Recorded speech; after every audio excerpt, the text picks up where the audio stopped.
Full wanker. This part will get clipped out anyway. Nobody's watching. We're safe. Why is it not occupying? Restream doing their Restream thing. And just changing the buttons again. What does this one do? What does that one do? Changing buttons and data sets and whatnot. This background music is getting a little. It's mix it up. Need something. It got no-fi instead of lo-fi. Anyway, well, long time no see, Jamie. Yeah. I mean, we pushed out a bunch of episodes, but stuff is in the way. Yeah, some stuff, life stuff gets in the way, like like illnesses. I was out for a minute. I was not ill. The students, man, coming down with all the sickness. As long as it's not measles, Jesus. So far, no. But I couldn't talk for a minute, and so that was not going to work well for the podcast. Audio and video podcast. Live streamed. I sound like a commercial, don't I? But only live streamed architecture podcast. Well, when we flip over to the episode, just remember that line. Yep. Script. Unscripted script. Yes. Well, I don't know how much the green room time you want to talk about, something in here that we don't want to talk about in the podcast. I mean, we're talking about jerseys, and I don't have a jersey. Is that a mirror? Is that a mirror on the wall? Yeah, it's a mirror. Okay. In Michigan, we pronounced mirror. Mirror. What did I say? You said mirror, like mirror. How it's supposed to be pronounced, but in Michigan they just turn it into mirror. Does that have anything to do with the map? Yeah. I think the farther up north you go, the shorter the less syllables and more squishy words. Mirror. Mm-hmm. Mirror. Squishy. Squishy. It's undefined. It's like 17. It's really sunny out, but it's only 17 degrees with a wind chill of -2. How do you like that? My weather report is currently. Where am I? It is currently 64 degrees. We will have a high today of 76. I'll take that. Mm-hmm. Sounds nice. Yeah. We're going to have a high of 29. Yeah, different walking the dog experience, I think. 29 and 76. Yeah, I don't mind. It's the wind, man. It's like 30 mile an hour gusts up here. We're having... Yeah. Some might call it change. Mm-hmm. Some might call it just the weather. Just the weather. It feels like a dirty word. I didn't even use the other C word. Yeah. Oh boy. Anyway, this is not a political podcast, so. No, it's not. Yes, it is. No, it's not. No, it's. Well, is it if you deny that it is, then it actually is? How does that work? I'm not sure. Like if you say it's not, and then but it really is. So like a double negative? Is that sort of like a... It's a secret subliminal... if you start talking about like grammar police, then, I'm just going to throw this laptop. I was hoping that my my setup, I changed my desk. I was hoping my VR, it's like completely blocked by my fat head. But I actually got it to be plugged in now. So now it's on the dock, staying charged. And then there's still some cleanup to do up here. I got an iPad and a textbook and a...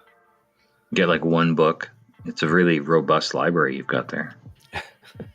The rest of it is elsewhere. It's at my campus office. Oh, Actually, a lot of it's downstairs too, but it's going to get kicked out of downstairs. That's why I got kicked upstairs. what's going on in the downstairs? Danielle's stuff. It's going to become her library. Oh, not my library. Gotcha. My books then get spread like ashes in the wind. You have to take them to work, basically, is what you're saying. Yeah, she's I got. She's like, you have this other space that I don't have, so take your stuff to that other space. The university is coughing up a few bucks for a bookshelf, a bigger bookshelf. So, well, it's nice. So they should go there. Facilities department's just helping you out. It's all good. Yep. I got to pick at least. Right? You have this one or that one. It was a little more generous than that. Yeah. Choices. All about choices. Yeah. So yeah, that's what's going on these days. So I don't know. Anything that you want to talk about before we go into the show? Well, I mean, I just want to do like a health check. Not like a coffee, but like just and not a measles outbreak, because we do have that in Texas. That's another fun thing. That's just a thing. Yay! Just heard that the first reported case of measles in Austin has occurred yesterday. Because apparently, we've got like 120 people out in West Texas that's like a super spreader event. And then apparently somebody from that came to San Antonio, which isn't that far from Austin, and decided to go and they were doing touristy things. So they went to the university there, and then they went to the river walk, and then they went to somewhere else and breathed on people and coughed and all the good stuff. So something that had basically been eradicated for 30 years or something like that. It's back. I know, right? Nobody wants measles. No, that sounds awful. But so you don't have measles? No, thank God. No, I look like I'm in a proof of life video. But yeah, the color on the wall is a little bit. Yeah, it's like it's sort of a yellowy taupe. But yeah, I don't know. I'm just I'm rambling here, Kurt. Trying to fill space. I'm filling space. I think it's maybe time for us to just take everybody into the show. Take a sip of the coffee and let's get rolling. Well, those before we actually go into the show, which I'll probably repeat this again, but for those that made it thus far, 8.5 minutes into the sort of green room live stream is there is an example of a new short form video. I think it was one of my students. Yeah, finger guns. The last episode, Texas Tech Red Raiders. Yeah, but they didn't win the Super Bowl. Mr. Mahomes. I think it was one of my students that called out. It's like, yeah, you should do something like of a digest, a little smaller. So I did a 7-minute. I thought 7 was a magic number. So I did a 7-minute video that is on YouTube of the last episode. But then Jamie and I decided to cut it even to smaller pieces. So there's going to be some more stuff that we'll put on the Coffee Sketch Podcast Instagram channel and on YouTube in either shorts or medium form. I don't even know what to call 5-minute videos anymore. Well, it seems like the shorter they get, the long form is like 5 minutes. You just use the word digest, and I kind of like that. I think there's some wordsmithing in there that I kind of it has something to do with coffee. Yeah, first time you've you've mentioned it that way, and I kind of like that. So it was, yeah. Well, yeah.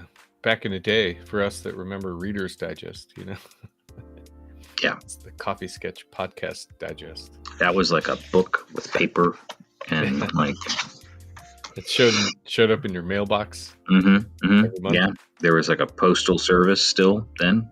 Yeah. All right. That's all I had to say. I'll say it again in the show, but we'll take it to the show. Yeah.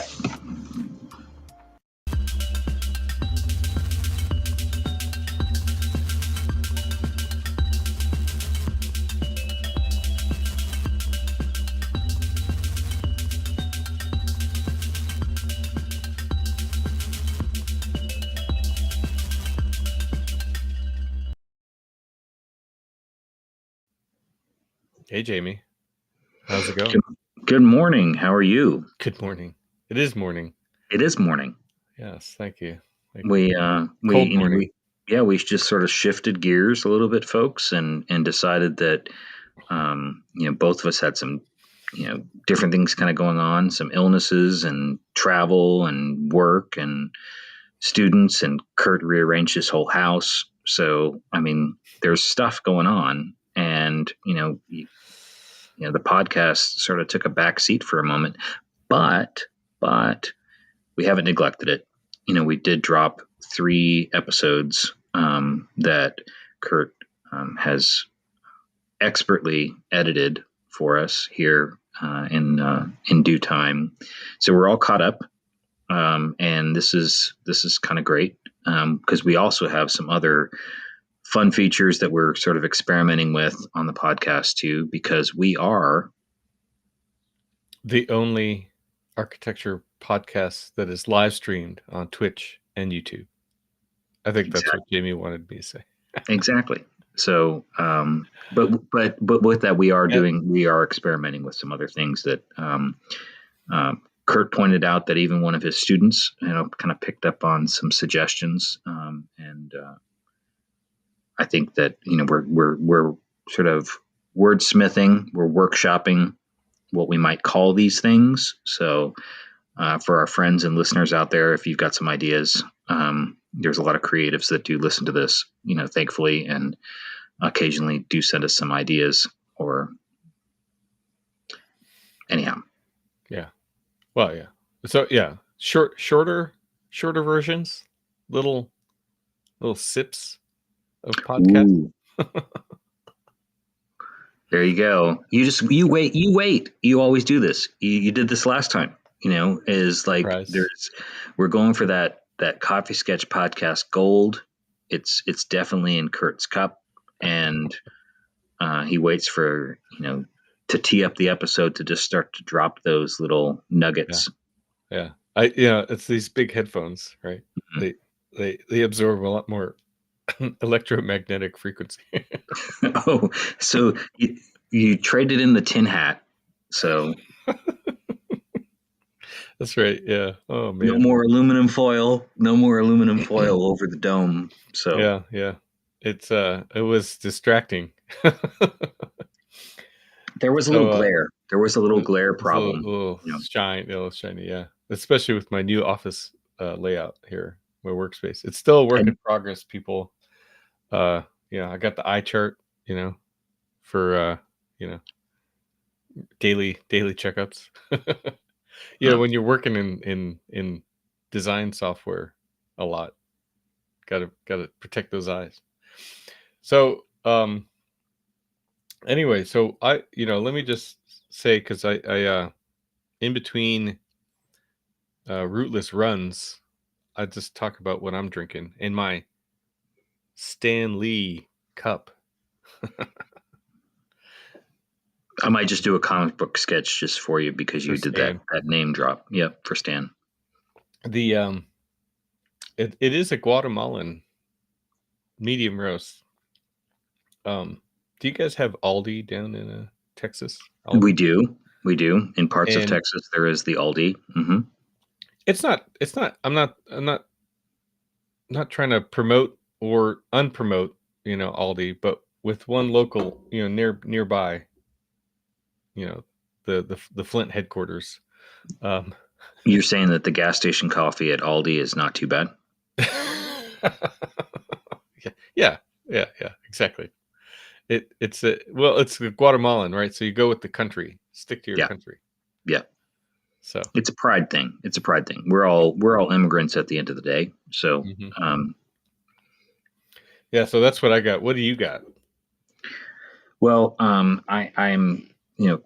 currently drinking community coffee. This is the breakfast blend, which is sort of a staple kind of go-to easy when Jamie does not want to grind the coffee. That's a good one to just have at the ready. But I've also been on the road quite a bit, so there's been a fair amount. You were mentioning Aldi.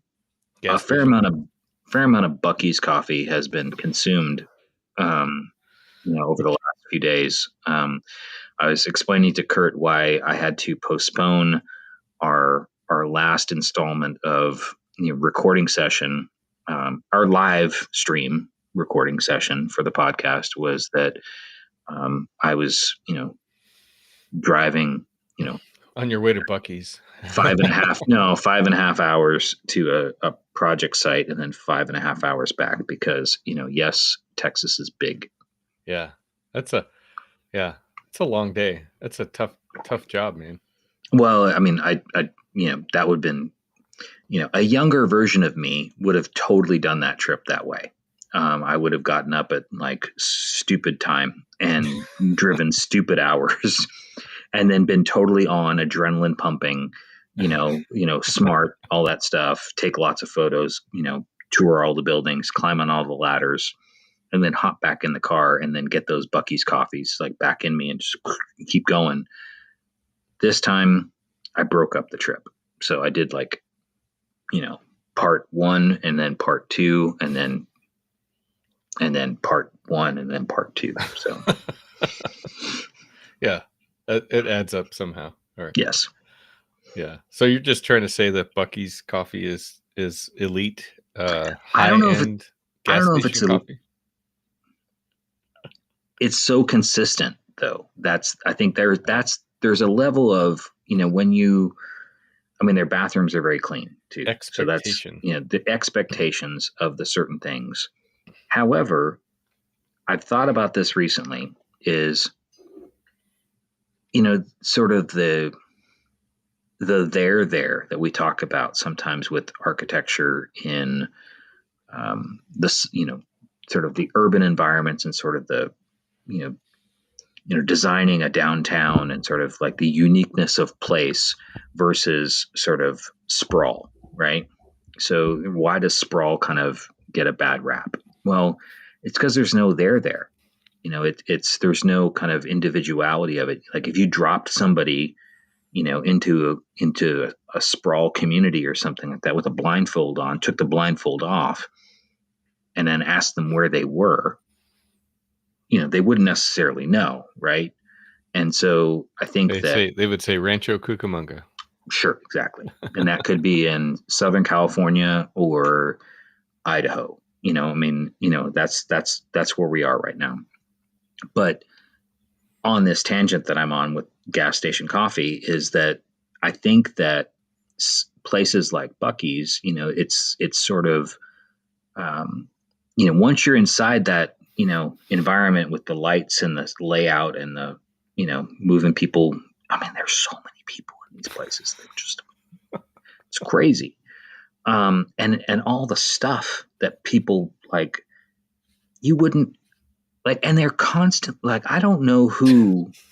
The Field of Dreams, man. Field of Dreams. It really is. I mean, for people who want a beaver on every item that they own. I mean, because that's Buc-ee's for folks who haven't know what Buc-ee's is. Right, yeah. Because we do have listeners in other countries, and they have. When we get to this part of the segment, not only clothing but food. Food. There's beaver nuggets. There's beaver nuggets. Yeah, there's. It's not made out of beavers. Okay, let's just be clear. But the coffee's pretty good. So well, I don't know what it's like because we don't have them up in this part of the country. but I think there's one coming soon to a near. I think Ohio's getting one. Maybe Michigan, but we'll. I mean, there's a whole angle to this where it's like, do we really need to be building, big old gas guzzling Buc-ee's? But Let's Field of Dreams. Yeah. For what I'm trying to get at, for those that don't know the movie, if you build it, they will come. Field of Dreams. So, yeah. I mean, yeah, the size and anyway, this is not the Buc-ee's comparison podcast.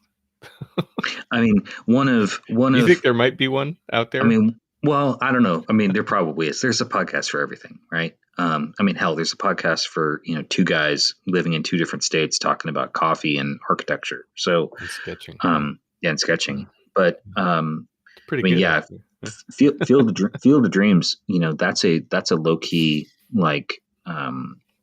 excellent James Earl Jones performance. By the way, I mean, just throwing that out there. Yeah, it's a classic, even though it's not that well. Some might think it's old, but it's okay. We're getting old, buddy. I know. I'm hesitating with my students to say when I was your age. But you also can, do the old person trick and say, yeah, you love The Matrix. Well, I saw it in the movie theater, so that's always actually they don't know what The Matrix is, though. That's the problem. Well. But I did go. You know what? Since we're in the show, I did go on a streak. You're just going to make me cry now. On Monday, I got into this random tangent of movie knowledge, and so let's see. We started with we were talking about water somehow, and somebody said high quality H2O, and I said, Waterboy? You guys are familiar with the movie Waterboy? And they were like, yeah. And I was like, well, what about Happy Gilmore? And they're like, yeah, we get it. We get it. And then, okay, so what about Caddyshack? And a few people dropped off, but there's still some level of knowledge. And then I was like, what about National Lampoon's Christmas Vacation? Still had a couple. And I was like, okay, what about Airplane? And I got like one or two. So I was trying to go loosely back in time, along the comedy genre. Well, and you could also do like branches from that too, right? You could go from Airplane, you could go Naked Gun. Yeah. Because Leslie Nielsen, I was trying, and O.J. Simpson. Well, that just goes to the white Bronco. So, I mean, and then we're talking. That is also way before these people's birth dates. And then if we do that, then we're talking about L.A. and then we're talking about wildfires, and then we might switch back up and go to Mulholland Drive, and then we're David Lynch and then Twin Peaks. So it all comes back to Twin Peaks. That was awesome. That was. We're gonna clip that. That's a perfect clip. Oh, that was fun. Yeah. Well, anyway, I was trying to make you feel better that it's not all lost on the students these days. It just depends on what it is, I think.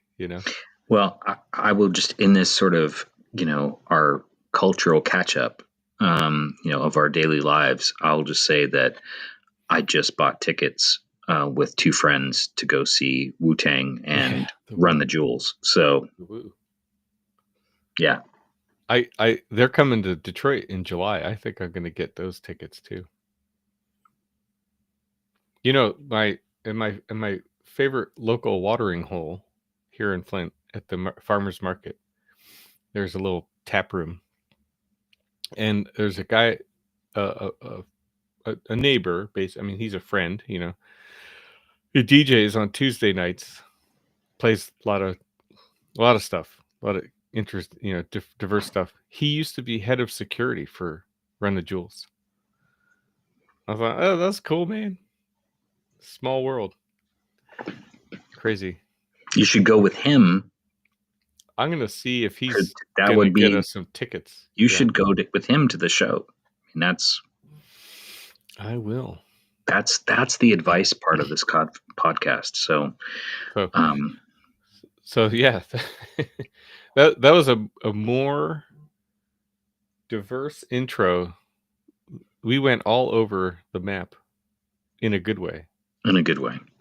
Whenever you talk about Twin Peaks, it's a good thing. So. I think so. So, do you want to talk about some sketches? Yeah, let's do that. We wanted to talk a little bit about process today. Yeah, and it's kind of appropriate. We just finished a project in school with my classroom. Well, let me turn that off so we can get a little better view here. And maybe I'll switch it to this view so you get. Process. Trying to, we had a second year assignment, and I encouraged all the students to always bring the process drawings to the presentation. Whether or not they are recognizable in the final project is not the point, but it's all part of the development of the project. So, I mean, it's all, it's how you're recording information, right? At the end of the day, I think it's about recording information. And I was just going to share one quick prop, is that just as you're talking about students, so I was at my alma mater, this past week, and thank you. You get the full screen, yeah. Get the full screen. So yeah, I was at my alma mater this past week, and for a symposium that I support and try and assist with, and it was fantastic. We had some amazing speakers, and including our friend Ilya, who was talking about resilience and sort of resilient heritage and cultural heritage and his practice. He gave some great professional examples, beyond just his teaching, but more in terms of, in his teaching, he talks a lot about Sponge City in New York and sort of resilience on the East Coast. But some of the work that he was, sharing with us was in Moldova and then also in Hawaii, and, some really fascinating projects and sort of, experiences. But, as part of this symposium, and it's now in its 26th year, is they did a sketch exhibit of the founder of the research center at Texas A&M, the Center for Heritage Conservation. So the original director, David Woodcock, was one of my professors when I went through that program, and he's an incredible sketcher. And so what was nice was that he very recently, so in the last year, has been working with another faculty there to document all of his sketches that he had been doing in a relatively recent period of time. He had done some travel with his wife, and had this sort of really kind of robust collection of sketches from some of their travels, and just his it becomes really evident when you see that many from one individual, in a larger exhibit, is the stylistic impulse, but also sort of how one records information, and it's very personal, and especially when you're doing it for yourself to record your experience. And, whether it's, because of travel or because of a project, and something that you're working through. But seeing it in that context, it sort of reminded me is that, you're doing it in that moment. You're not thinking about that this is going to be part of an exhibit, years from now, or collected in a book or a reel or something like that. So, but when you see it in that kind of a context, you suddenly go, oh, wow, I do have a a penchant for drawing in a particular way, or recording information a certain way, or series of ways. So I really, kind of wanted to share that shout out, because I knew we were going to be talking about process, because I think there's some, there's a quote in sort of the exhibit catalog was, they say, sketching like meditation requires that you seek inner peace and focus on the present. Yet paradoxically, sketching allows you to create images for future reference and delight. Mm-hmm. Mm-hmm. Yeah, that's cool. The I just heard a quote the other day, quote unquote, but the as a designers, we're the skill set that we have is sort of seeing into the future, right? We're designing conditions for future that don't exist yet, and and then capturing a sketch, sort of like a snap. I mean, that was the quote or summary paraphrase. Yeah, the idea of like the capturing the present as in a moment, which is so what we have here, I guess, before what people are probably looking at is two processes. One from Jamie, one from me. The one from Jamie is probably more familiar to the podcast, but given 2025 and Kurt's word on agency resolution for the year, I'm trying to show up to the table with a little more content and perspective from my my side of things, I guess, or at least some interest lately, right, with AI and VR and some of these digital tools. But yeah, so the top series is sort of two pages in the sketchbook. One, which as you posted on Instagram, right, the sort of the time-based development, right? So what happens in a couple of minutes, and then as the sketch develops to the completed sketch, using the various blocking out with, is it charcoal that you used? Yeah, so that initial image on the left is 1 minute. It's a 1 minute with the charcoal, just blocking the form, figure field, trying to get the energy of the body, or bodies in this case, sort of as a composition, working off of, familiar territory for me, kind of, Rodin sculpture, the Kiss, which has a really, really interesting and sort of dark narrative around it, by the way. I don't know if people know that. But it's probably one of the most recognizable sculptures associated with a particular artist, that others might not necessarily know a lot of his other works. But it's just, it's related to a series that he was trying to do on Dante's Inferno and sort of the levels of hell. And so this is, kind of two lovers who are, kind of at one of those levels of hell, which is something folks don't necessarily associate with this sort of standalone sculpture, because once it was actually rendered, and people saw it in the public sphere, patrons were like, oh my God, yeah, I really love this piece. And it really resonated with people sort of at a whole nother level beyond where his original design impulse, and jumping off point was. But yeah, the second image is 9 minutes later. So 1 minute plus 9, 10 minutes total for this sketch. And at that point, picking up the pen, picking up a pencil to layer in additional detail and really kind of literally flesh out the forms,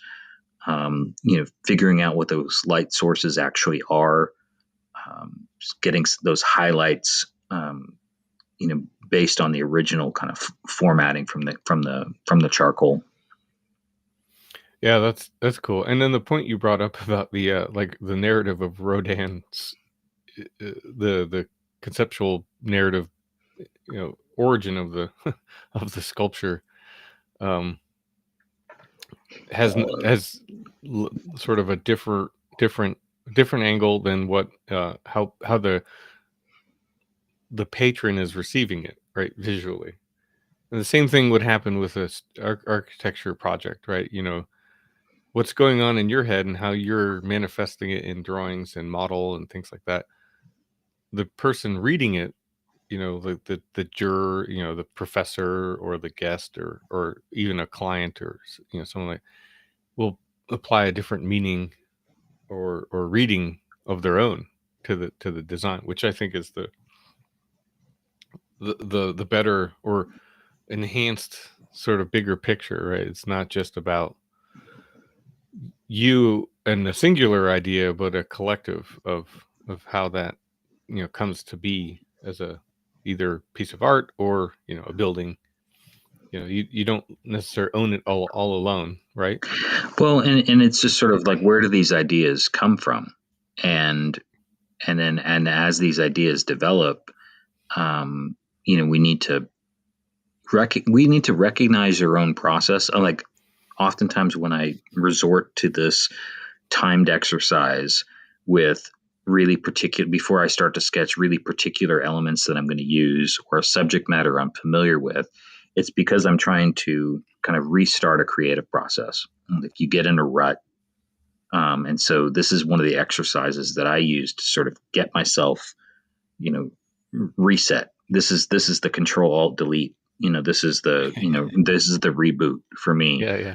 And so what you see here in the third image is, by doing that 1 minute, 9 minute, so 10-minute total kind of image on the right, then I'm able to just switch to a pencil and, staying with the same subject, just do a really fine 10-minute sketch, where I know the subject, I can detail it. It's a zoomed up image of, the two individuals captured in an embrace, and but it's all rendered with one pencil. No other, no ink, none of that. And it treats the first one like a warm up, and then allows for this sort of final rendered image, as a companion. And I think that those compositional strategies to kind of create sort of the energy of the original sketch, where you're working through an idea and then creating more of a finalized image, that's really almost presentable. Both, I think, it's what's successful, and you tell me, is both of them living on the page next to one another, I think almost enhances, each image. Mm-hmm. As opposed to, you certainly could show one and show the other, and both are nice, but I think both of them together, the vignettes, sitting in that kind of position, I think really enhances the overall composition. Yeah, I totally agree. And also, there's one thing I'm trying to press upon. I'm going to talk a lot about my students, or maybe to the students right now, but is, in as an example, the two sketches, the detail and the quick study, are in the same angle, right? It's the same perspective, same view of the piece of art, but they are both performing with different technique, right? On the right with more detail and line weight, you're emphasizing the, well, obviously the detail, because it's a larger enlargement of the original. But then, really sort of carving or sculpting the forms with the precision, but using line weight to help generate the depth. And on the left, the looseness of it is speaking to the overall form, right? The massing. Let's use the architecture side of things, and it's like the massing. And then you move to a detail, which gets into the more intricate execution of the massing. And Yeah, and I think, like you said, they complement each other side by side rather than individually if they were set alone. Like it's even the difference between like looking at this sequence, right? When since it's in your sketchbook, so page on the left, sketch, page on the right, blank, and then we get to the end here, and now we have the 2 pages side by side filled, with an image. So yeah, so with the handwork, which is going to be different than the stuff that I did in AI, right? There's more emphasis on line weight and the boundary conditions and those traditional graphic methodologies, right? The use of line weight, shade, shadow, hatching, the various sketching techniques. Um, and so which is why we do, like, let's say I was trying to explain why we still have plans, elevations, sections, two-dimensional cuts of, they spend, 100% of their time in Rhino or any modeling software.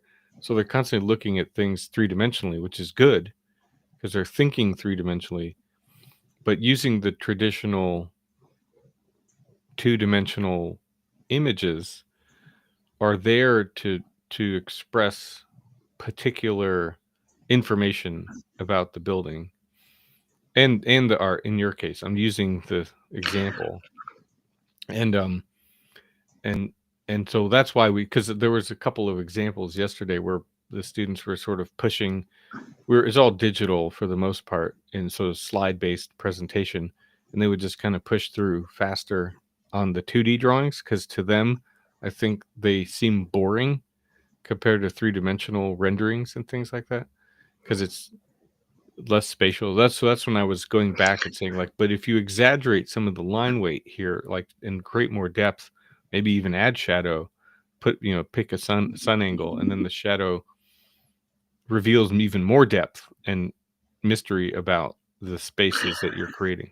Well, and I think you're bringing up the excellent point is that the the way that you're implementing the tools and the techniques on a particular image as a composition. So what's nice about the image on the right as well, we haven't talked about it yet, is the white space. So, you're zooming up on the object and then you're not even completing the image. The complete image is on the left, and it's very rough and very fluid. So you kind of know what the overall composition of the piece that you're looking at is, but then your eye and in the deliberateness of the information you're conveying and the information you're leaving out. And so I think what you're talking about with the students in terms of the three-dimensional versus the plan, section, elevation, traditional drawings is what information are you conveying in that one image, and what are you leaving out, or what have you left out that you should have had in that image, and because that information exchange is still really, really important, and you can have some beauty to these drawings that really can resonate at a certain level because our we talked about this in a past episode where we had a sketch that we worked on together, quickly through AI, and then when we got sort of near the end of it, we kind of pushed it a little even further, and the scale of that object changed. Mm-hmm. for you. For me, it maybe I was thinking about it a little bit differently, but it was like you kind of made that comment, and I think it was really relevant to this as well. Is that the way we're creating the compositions and the information we're conveying, you can embed other design ideas, in those images, to have a broader conversation about things. If you're only looking at things in 3D, then the relationship of spaces, for instance, and the relationship of scale is only through one lens. And it's the lens of the perspective and the camera angle that you pick. And you can change that camera angle and you can change that scale. But if you've designed the space in plan and section and you understand the relationship of those two drawings, now you know how that space starts to feel. Mm-hmm. Because you're actually realizing that this room is big, or this room is compressed, or this room becomes expansive. And if we're only reliant on a perspective or sort of a three-dimensional environment, that's an image. I'm not talking about VR and AR. Kind of augmented reality changes this. Mm-hmm. That's because now we are inhabiting the drawing. Which I think that's the potential that, we will probably talk about more on the podcast. But I don't think you can be as effective with VR and AR if you also don't know kind of how to work through the designs in a plan section elevation perspective. Yeah. And that's that's a good point. And the there was examples all day of moments when that connection was made. So that's what's fun about second years. It's a very much a sort of a discovery year for architecture students. I think right there, just starting to understand scale and proportion and all that stuff. We are gonna now this final project, which we start. I'm gonna try and implement a little VR collaboration and stuff. Spoiler alert. Me and one other faculty are gonna try and implement some of that. But I flashed. I was kind of while you were talking. And you brought up the VR thing. Is the one step further? What I did, and maybe I'll steal the screen for a second here. Is from that sort of I got to get out of the way here. Right? Can you say? From that collaborative sketching we did, I was able to sort of translate it into a model or a three-dimensional digital model, which I then clumsily threw into my 3D printer without too much processing, which is sort of an experiment, right? This is the beginning of an experiment. It's the study model, and got like some of the odd, like deconstructed forms, like this sort of. I don't know if it's trying to pick up my face too much. Maybe you could see it better now. Oh yeah, I mean the wedge there on that side that you're trying to kind of highlight it's well, that was the most frontal. Yeah, but it's got the most definition. Yeah, but it's got like a real kind of extruded thickness, mm-hmm. With crevice and shadow conditions that were suggested in the original sketch. Yeah. So I'm gonna anyway. Maybe that's a good segue to the things that the other sketches, because I think there's similarity but differences, I think, between using the workflow, your sketched workflow to then the digital workflow. But so the similarities being that like in my I'm going to do it real quick because on the left is what the Gravity Sketch VR 3D sketching tool, and I intentionally did a very, very loose. I mean, this thing is like a very loose sketch, right? But I used polar array basically, so I would only sketch one object or line, and then it would mirror it across a circular array, right? So I did, fives and sevens and odd number arrays of different things. And I also used these really bright, bold colors because I wanted to see how that would inform the AI in picking up the color in the prompts. So anyway, lately this is still, just like the physical model that I printed. We had this sort of brainstorm on along the lines of like architecture as protest or something. So I'm still following similar prompts. It's So an era we're living in. It's just yeah, it's let's a acknowledge the present. So yeah. And so some of these, and then so there's these two examples. There's a whole range of iterations I did, but these two, represent sort of varying degrees of control that, say, the AI had versus the sketch had, like how much influence you give AI. So on the left, um, was much lower control on the sketch and more on AI to interpret. And then on the right, I dialed it back. Maybe it's a 50-50 relationship. And so on the left, it doesn't really resemble much of the original sketch. Maybe there's some color, and well, there's a little bit of color in there. And then on the right, a different uh, sort of render template, I guess. So they're two different templates, which is why they look different. But a similar prompt, and then different control over, the original sketch. And so to me, the one on the right is more interesting because it's closer to a building that we'd be familiar with in a way, even though it's quite abstract.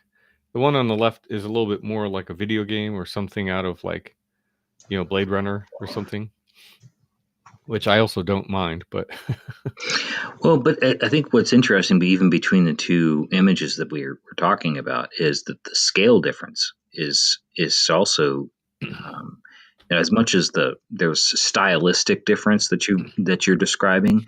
I think architecturally there's scale difference. If we're using those scale figures between the two things, though they're in riot gear, but that's understanding those words mean things, folks. But yeah, it's I'm struck that I think that the one on the right, um, has more fidelity to the original image that you had as a sketch. So your original gravity sketch, I think, has more of a scaled relationship to the one that's on the right. Um, Even though the gravity sketch didn't necessarily, insert a person or a scale figure, I think there's sort of an interpretable um, process that sort of goes from I'm working at this larger scale, this multi-story structure. A person is this big. There's multiple access points to this object. Um, and then there are structural conditions that are interpreted, from the gravity sketch into the image on the right. But even those still have a correlation to the original sketch. Sort of the figure field study. So if we're only thinking about figure field and sort of a Bauhaus modernism, it's very, very, it's linear alignments in sort of verticals and horizontals and line weight, like we were talking about with the sketches that I had done. The same thing is true about gravity sketch, but we're talking about polar arrays and circular arrays. So the lines and the form sort of take a curvilinear quality, but also start to shape space. When you transfer it over to this, I think that the two are actually working well together. It's the materiality is kind of interesting. That's probably part of the prompt that kind of the templated prompt that you're using. But I think it works, and I think it's a nice evolution and exploration from your original image. And I think that there's something to the scale concept here that could be really, really explored, because if you sort of iterate from here, I think, and keep the scale as it is, I think you could really start to fine tune some of those elements and sort of add and subtract and really, enhance or iterate, this particular image. and overall concept. And then, like you say, then it's like, how do we start to cut a section through this thing? How do we cut a plan through this thing? What do those spaces really look like, so that they are habitable? They are doing programmatically what we want those spaces to be doing, or how do they need to be altered? I think this was always the argument with, sort of the Bilbao effect, and sort of the criticism of the Bilbao effect is that you have a building that, Frank Gehry proposes, I think it was like 1997, and, titanium's, skin and these curvilinear forms, really, large scale building, museum and exhibit space, and it works for that programmatic function. But that was sort of the criticism is, do these sculptural forms relate both scale wise, but also functionally? How does it feel in the space? And I think this process that you're illustrating here is, those are the same considerations, and not necessarily from a critique like this is bad, but a critique of, okay, if that's the lens that I need to be looking at this process, what have I learned? What do I need to do next? Yeah. I'm actually the aspect that I'm most intrigued with is because of the tool in Gravity Sketch that creates these symmetrical arrays, right? So I can, even though you can create quite an abstract line, right, it will repeat in a calculated pattern, and which then that's why I liked this one, the rendered image on the right, because now it's sort of picking up on the sort of noodles as columns, but very loose, sort of concrete columns. So is there a way to then generate a technique in Gravity Sketch that can be consistently read or interpreted as structure and then space, like you're saying, right? Which then things will gain dimension and have a sort of representational kit of parts, for a lack of a better term, but it can be and so anyway, so that's kind of the next step, I think, is and so these renderings, right, are not necessarily intended, at least for me right now, to be like, oh, I'm done.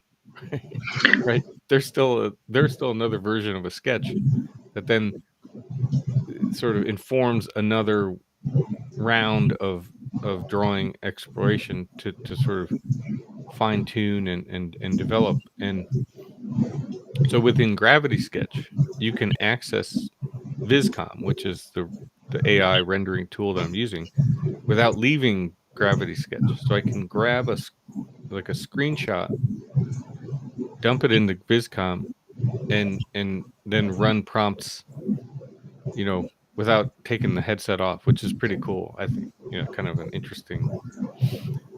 Anyway, so that's. Well, I think this goes back to our our original thesis, that we've used,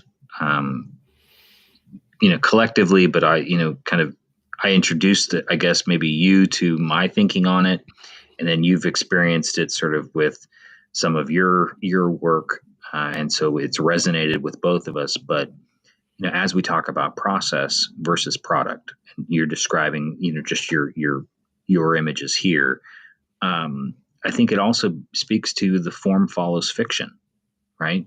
And that fiction, that storytelling, that way that we engage with our work, and engage not just with our work, but more specifically our process, and the self critique of it, and kind of working through that, I think is really, really evident here. In both sets, the analog and digital, but it's process, and I really appreciate this conversation for that. Oh, yeah. Thanks. The 1 sec. Let me get back to our full screen faces. The other thing that I don't think is is not haven't done yet is actually then still using hand-drawn sketch blended with these things, because there's still that level of fidelity, or the hand-eye coordination, right? That is, for me, missing, right? I think I want to try and fold in. So, to be continued, as usual. Well, and maybe it's again, it's the passing the drawing thing that we've talked about. Is maybe it's taking that that pause with your second image, passing that to me, and letting me sort of iterate with that, so that then I'm able to pass it back to you, and then work that process that way. Because I think that's these are, as I said before, it's, you get to these stopping points, and you need to kind of figure out some artificial way to kind of leap the project or leap your process forward, or find ways to re-engage it. Like you're saying, you want to find a way to get that hand piece that you feel is missing, as you're kind of working through it. And so it's almost creating artificial conditions and saying, okay, well, at this point, I'm going to stop and I'm going to do this other thing, so that I can sort of, flip that switch, and see and not knowing what the end result's going to be, or both how it's going to feel as a designer, but also what the end result's going to be. And so I'm game. Basically, I'm saying I'm game. So Yeah, sounds good. Well, we'll collect a little library of images in a folder that we can swap back and forth. That technology already exists, so. All right. Well, always thanks for another good one, Jamie. Yep. Cheers.